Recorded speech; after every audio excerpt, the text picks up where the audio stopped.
ये डेमोक्रेटिक उम्मीदवार मानती है कि वोट पाने के लिए ट्वर्किंग सबसे अच्छा तरीका है, क्योंकि मर्द तो मर्द ही होते हैं। और मुझे सच में यकीन नहीं हो रहा कि ये असली है। सभी दर्शकों को चेतावनी, आगे आंशिक नग्नता दिखेगी, क्योंकि शेल्बी कैम्पबेल ने लोगों को वोट के लिए दिमाग की बजाय अपने पिछवाड़े का इस्तेमाल करने का फैसला किया है। उनका पिछवाड़ा ही उन्हें ध्यान आकर्षित कर मिशिगन के कांग्रेसनल डिस्ट्रिक्ट में सीट दिलाने में मदद करेगी। काश मैं मजाक कर रही होती, पर मैं नहीं हूँ। आइए जानते हैं इन नए लोगों के बारे में जिन्हें डेमोक्रेट पार्टी आगे बढ़ा रही है, क्योंकि उनके पास इससे बेहतर कुछ नहीं है। हे भगवान, स्वागत है द पुशबैक में। मैं मैरा के हूँ, आपकी होस्ट। इस वीडियो को हाइप करने के लिए सब्सक्राइब जरूर करें और बाकी सब भी करें। हम पुशबैक के मिशन पर हैं और आपके यहाँ होने के लिए सच में आभारी हैं। जानकारी के लिए बस इंतजार करें और जल्द ही कुछ बहुत ही रोमांचक खबरें देखें। दोस्तों, खुद को भावनात्मक रूप से तैयार कर लो, क्योंकि इसे देखने के बाद आप सच में वापस नहीं जा सकते। मैं एक नैतिक व्यक्ति हूँ। क्या आपको लगता है कि क्या मैं नैतिक हूँ? वही वो कह रही है। सिर्फ आपकी जानकारी के लिए, मैं फिर देखूंगी। मैं नैतिक हूँ। मैं एक नैतिक व्यक्ति हूँ। क्या ट्वर्किंग लोगों को मतदान केंद्र लाएगी? शब्दों के इस खेल के लिए माफ कीजिए। मुझे पता है। हाँ, सच में, जैसा मैंने कहा, मर्द थोड़े ऐसे ही होते हैं। हम सब जानते हैं वो कैसे होते हैं। अभी जो मर्द सत्ता में हैं, उन्हें देखिए। कांग्रेस प्रत्याशी शेल्बी कैम्पबेल। उन्होंने कहा, ये उनकी राय है। शेल्बी कैम्पबेल मिशिगन के 13वें डिस्ट्रिक्ट की उम्मीदवार कहती हैं कि मर्द घिनौने होते हैं तो उन्हें ऐसे ही निपटाना चाहिए। शालीनता क्यों दिखाएं?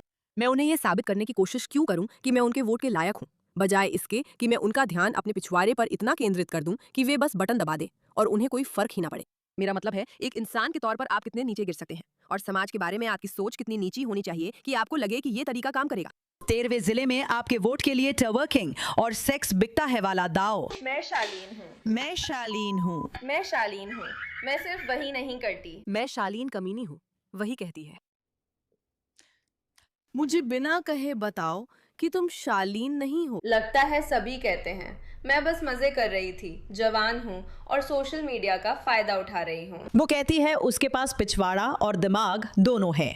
लॉ स्टूडेंट, 2 बच्चों की माँ, पहले लाइन वर्कर, अब टिकटॉक पर वोट पाने के लिए सबको शर्मिंदा कर रही है। उनमें से एक वीडियो सामने आई जिसमें कहा गया, मैं एक बेहतरीन हूँ, लेकिन क्या आप पहचान पाते अगर आपने एक को देखा होता? हाँ, इसके पीछे क्या था? लोग मुझे कहते हैं, इसलिए मुझे व्यंग करना अच्छा लगता है।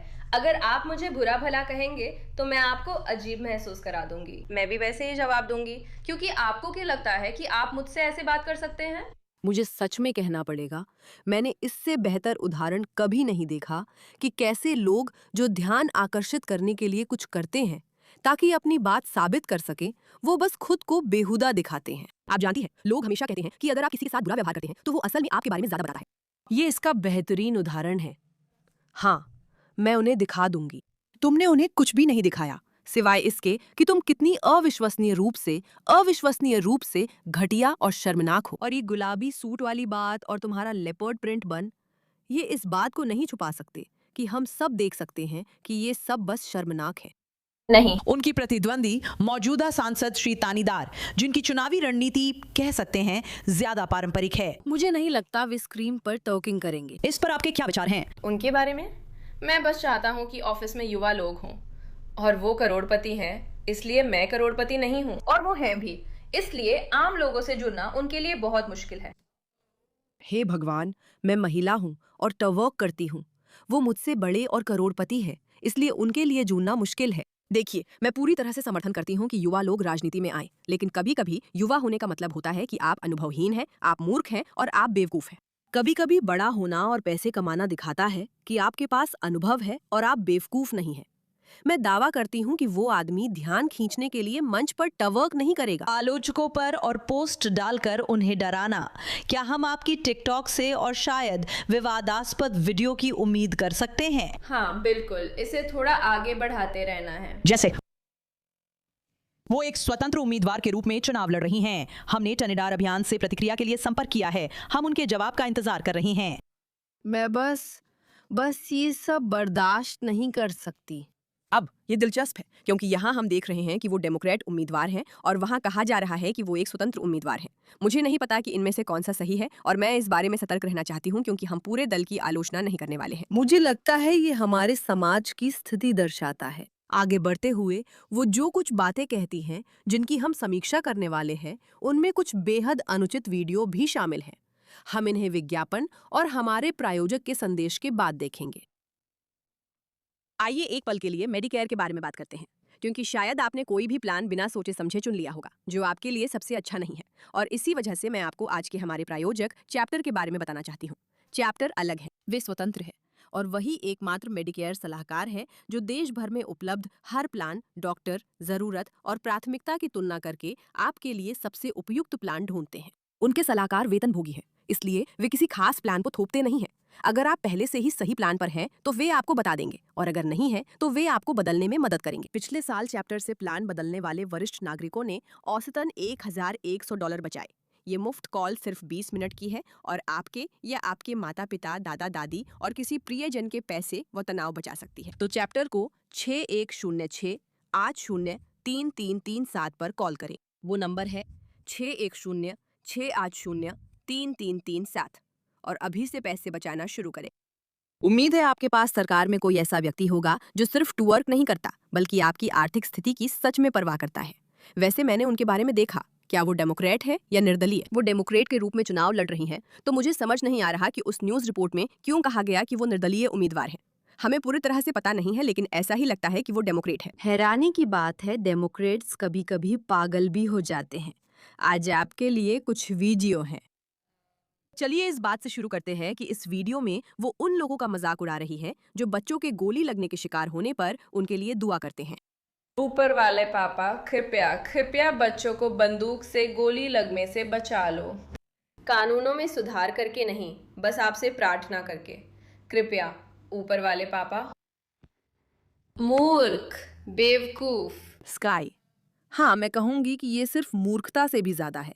मुझे लगता है उसमें खुद को सचमुच घटिया इंसान साबित कर दिया है। चलिए देखते हैं कि न्यूज़ मैक्स इस पर क्या कहता है।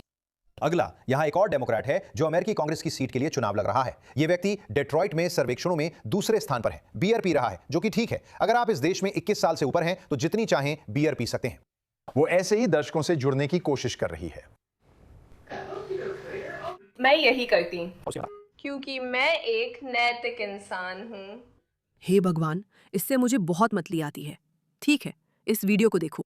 इस वीडियो में जैसा मैंने बताया नग्नता की चेतावनी है। वो लिखती हैं, मैं एक कंठ हूँ, मिशिगन राज्य विधानसभा की उम्मीदवार।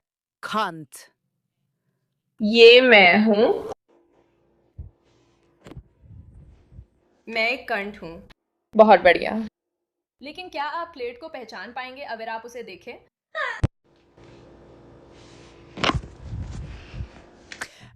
ठीक है, बस कुछ बातें। मैं ईमानदारी से कह सकती हूँ कि मुझे धरती पर एक भी इंसान नहीं पता जो ऐसा वीडियो पोस्ट करने में सहसूस करेगा। मुझे सच में नहीं पता। कोई भी नहीं मानता कि ऐसा करना सही है। छोड़िए, कोई ऐसा इंसान जो ये सोचता हो कि उसे सरकार में आने के लिए चुनाव लड़ना चाहिए। मैं इसमें और भी जोड़ना चाहूंगी। अगर मैं ऐसे किसी से मिलती जिसने ऐसा वीडियो डाला हो और कहे कि वो सरकार में आने के लिए चुनाव लड़ना चाहता है तो मैं यही कहती, क्योंकि आपका ये वीडियो ऑनलाइन मौजूद है, आपके पास कोई मौका नहीं होगा और आपको पूरी तरह बर्बाद कर दिया जाएगा। और फिर भी ये महिला इस तरह की सामग्री पोस्ट कर रही है जब वो चुनाव लड़ रही है और उसे लगता है कि वो इससे बच जाएगी। मुझे यकीन नहीं हो रहा कि ये सच है। फिर से और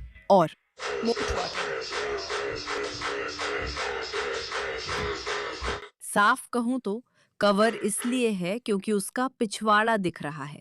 ठीक है, उसे इसे एक इमेज से ढकना पड़ा। उसकी टवर्किंग इतनी जबरदस्त है। उस चीज को बनाओ और उसका प्रचार करो। मेरा मतलब है, क्या मुझे इसमें कोई टिप्पणी जोड़ने की जरूरत है? अगर आप जानना चाहते हैं कि इस महिला में ईमानदारी है या नहीं और उसकी समाज में वैल्यू सिर्फ उसका बट है, तो देखें वो राज्य के सैनिकों के बारे में क्या कहती है। ये वीडियो बाद में डिलीट कर दिया गया था। सैनिकों को अपनी जान कुर्बान करने के लिए धन्यवाद देना बंद करो। चलो कहना शुरू करें। सरकार, अगर आप फैसला लेते हैं तो खुद जाकर जंग क्यों नहीं लड़ते? मैं उन पुरुषों और महिलाओं का धन्यवाद नहीं करना चाहती जो सेना में विकल्प ना होने पर शामिल हुए। वे स्कूल नहीं जाना चाहते थे, उनके पास संसाधन और जानकारी नहीं थी। उनके पास चाहने वाले में ही हैं, इसलिए वे सेना में जाते हैं।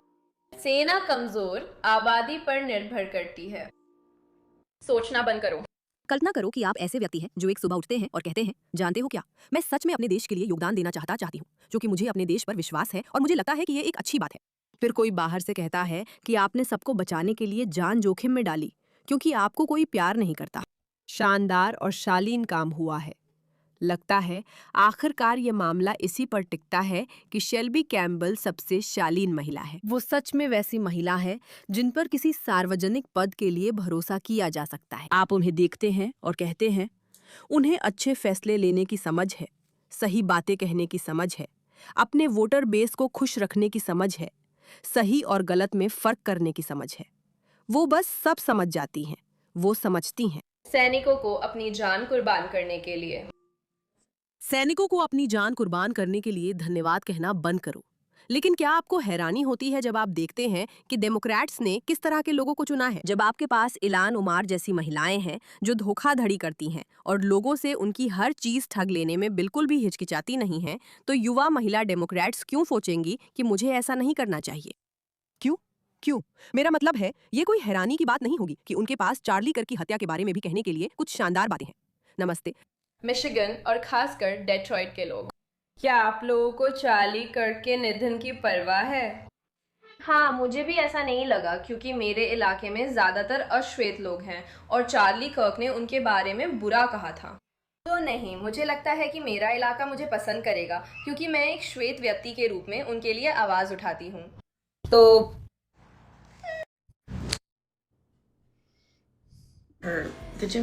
अरे मैगा, कितना बुरा लग रहा है। जिमी किमेल तो लौट आए पर तुम लोग अपने आदमी को वापस नहीं ला सके।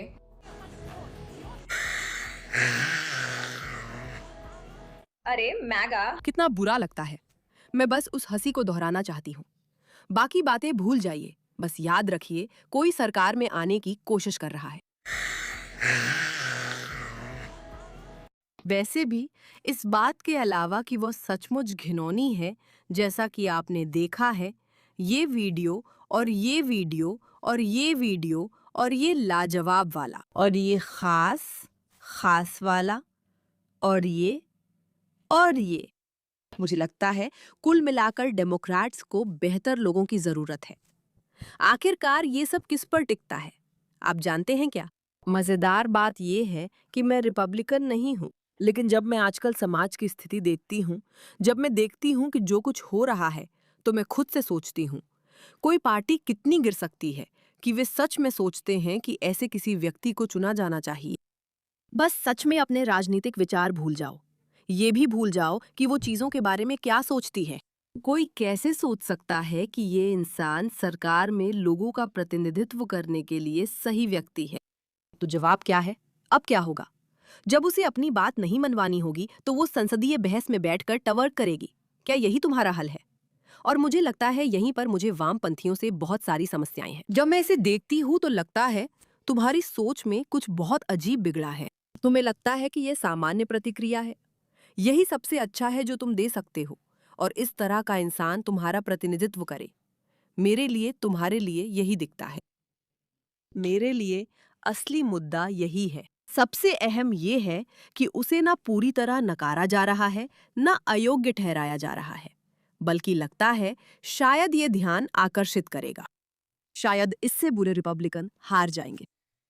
अरे भाई, इस मामले पर ध्यान देने के लिए धन्यवाद।